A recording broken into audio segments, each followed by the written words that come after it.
नमस्ते। दुनिया में ना एक नई जंग छिड़ रही है। और ये जंग तेल या सोने के लिए नहीं, बल्कि उन चीजों के लिए है जो हमारे फोन से लेकर हमारी कारों तक सब कुछ चलाती हैं। और इस बड़ी लड़ाई के बिल्कुल बीच में खड़ा है भारत, एक ऐसे मोड़ पर जहां से एक फैसला सब कुछ बदल सकता है। तो चलिए समझते हैं इस पूरी कहानी को। एक जमाना था जब लड़ाइयां तेल के कुओं के लिए होती थीं, लेकिन कहते हैं ना, आने वाले वक्त में जंग होगी इन अजीब से दिखने वाले पत्थरों के लिए। जी हाँ, इन्हीं के लिए। इन्हें कहते हैं क्रिटिकल मिनरल्स। और ये आज की टेक्नोलॉजी वाली दुनिया की, आप समझिए, बुनियाद है। तो असल में ना, ये जियोपॉलिटिक्स का एक नया खेल शुरू हो गया है। दुनिया की बड़ी बड़ी ताकतें इन जरूरी खलीजों पर कब्जा करने के लिए एक दूसरे से भिड़ रही हैं। ये कोई मामूली बिजनेस की रेस नहीं है, ये तो भविष्य पर राज करने की जंग है। तो सवाल ये है कि ये क्रिटिकल मिनरल्स हैं क्या भला? अच्छा, इनको ना नया तेल समझ लीजिए। ये वो रॉ मटेरियल हैं जिनके बिना न तो एआई बन सकता है, न वो सेमीकंडक्टर चिप्स जो हर डिवाइस में लगे हैं, और न ही आज के जमाने के डिफेंस हथियार। सीधी सी बात है, जिसके हाथ में ये खनिज है, भविष्य की चाबी भी उसी के हाथ में है। और इस नई जंग के मैदान में दो सबसे बड़े खिलाड़ी हैं, अमेरिका और चीन। एक तरफ है अमेरिका, जो अपनी कुर्सी बचाए रखना चाहता है, और दूसरी तरफ है चीन, जिसने इन खनिजों की सप्लाई पर ऐसा कंट्रोल कर लिया है कि सबकी सांसें अटकी हुई हैं। और इन्हीं दोनों के बीच टेक्नोलॉजी में बादशाहत की लड़ाई अब खुलकर सामने आ गई है।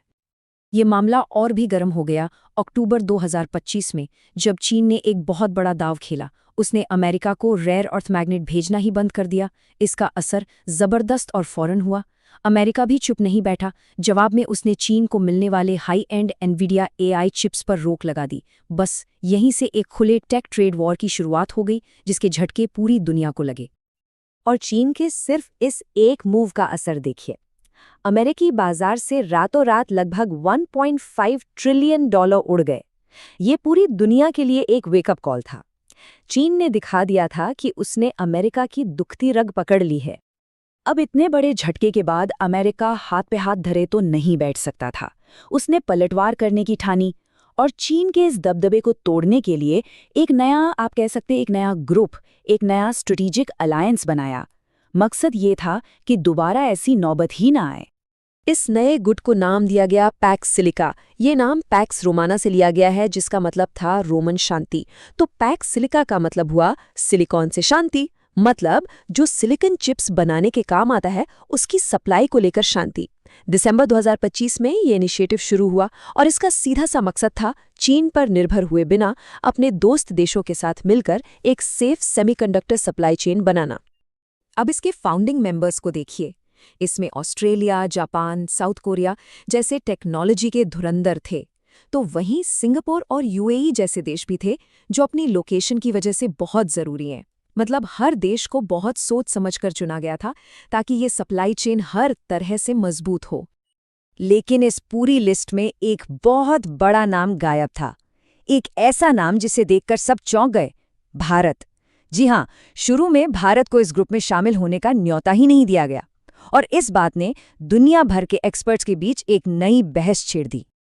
तो यहीं से भारत के लिए मुश्किल शुरू होती है। एक तरफ अमेरिका का गुट, दूसरी तरफ चीन, और बीच में फंसा भारत। एक ऐसी सिचुएशन में जहां कोई भी फैसला लेना आसान नहीं था।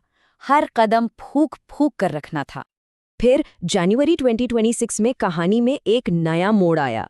अमेरिका ने अपना स्टैंड बदला। शायद उन्हें भारत की अहमियत का एहसास हुआ, और फिर अमेरिका ने ऑफिशियली भारत को पैक्स सिलिका ज्वाइन करने का न्योता दे दिया। अब फैसला भारत को करना था। अब देखिए, भारत के सामने दो रास्ते थे, और दोनों ही आसान नहीं थे।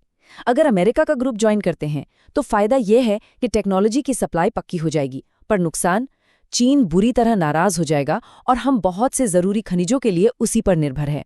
और अगर किसी भी ग्रुप में नहीं जाते तो चीन से रिश्ते बने रहेंगे, लेकिन इस नए और जरूरी टेक क्लब से बाहर होने का रिस्क भी है। बहुत ही मुश्किल फैसला था ये। लेकिन भारत सिर्फ इस कश्मकश में बैठा नहीं रहा। इस पूरे खेल के बीच भारत ने अपना खुद का गेम प्लान बनाना शुरू कर दिया। एक ऐसा प्लान जिससे वो खुद एक टेक पावर हाउस बन सकें। और इसका सबूत भी दिखने लगा। दिसंबर 2025 में Amazon और Microsoft जैसी दुनिया की सबसे बड़ी कंपनियों ने भारत में $50 बिलियन का जबरदस्त इन्वेस्टमेंट अनाउंस किया। ये एक बहुत बड़ा सिग्नल था कि दुनिया भारत को अगले AI हब के तौर पर देख रही है।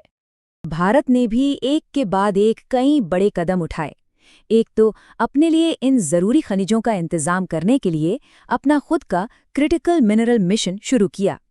फिर देश में ही चिप मैन्युफैक्चरिंग को बढ़ाने के लिए सेमिकॉन इंडिया 2025 जैसा बड़ा इवेंट ऑर्गेनाइज किया। और साथ ही भारत के मंत्री लगातार दुनिया भर की मीटिंग्स में हिस्सा ले रहे हैं ताकि भारत की बात सुनी जाए और उसके इंटरेस्ट्स सेफ रहें। अब देखिए, पश्चिम के देश मतलब अमेरिका और उसके साथ ही भारत को अपनी चाइना +1 स्ट्रैटेजी का सबसे ज़रूरी हिस्सा मानते हैं। इसका सीधा सा मतलब है कंपनियां अब सिर्फ चीन पर निर्भर नहीं रहना चाहती, वो एक और ऑप्शन चाहती हैं, और वो ऑप्शन है भारत। इसीलिए मैन्युफैक्चरिंग और टेक्नोलॉजी के लिए आज भारत इतना ज़रूरी हो गया है। तो अब सवाल ये है कि आगे क्या होगा? देखिए, दुनिया बहुत तेज़ी से बदल रही है और भारत जो भी फैसला लेगा उसका असर सिर्फ भारत पर नहीं बल्कि पूरी दुनिया की टेक्नोलॉजी पर पड़ेगा। भारत की कोशिश यही है कि वो कैसे अमेरिका और चीन दोनों के बीच से अपना रास्ता निकालकर दोनों से फायदा ले सके।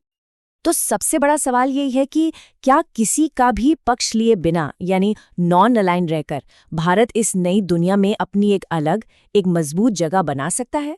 क्या वो दोनों सुपर पावर्स के बीच बैलेंस बनाकर एक तीसरा रास्ता निकाल पाएगा? खैर, इसका जवाब तो आने वाला वक्त ही बताएगा।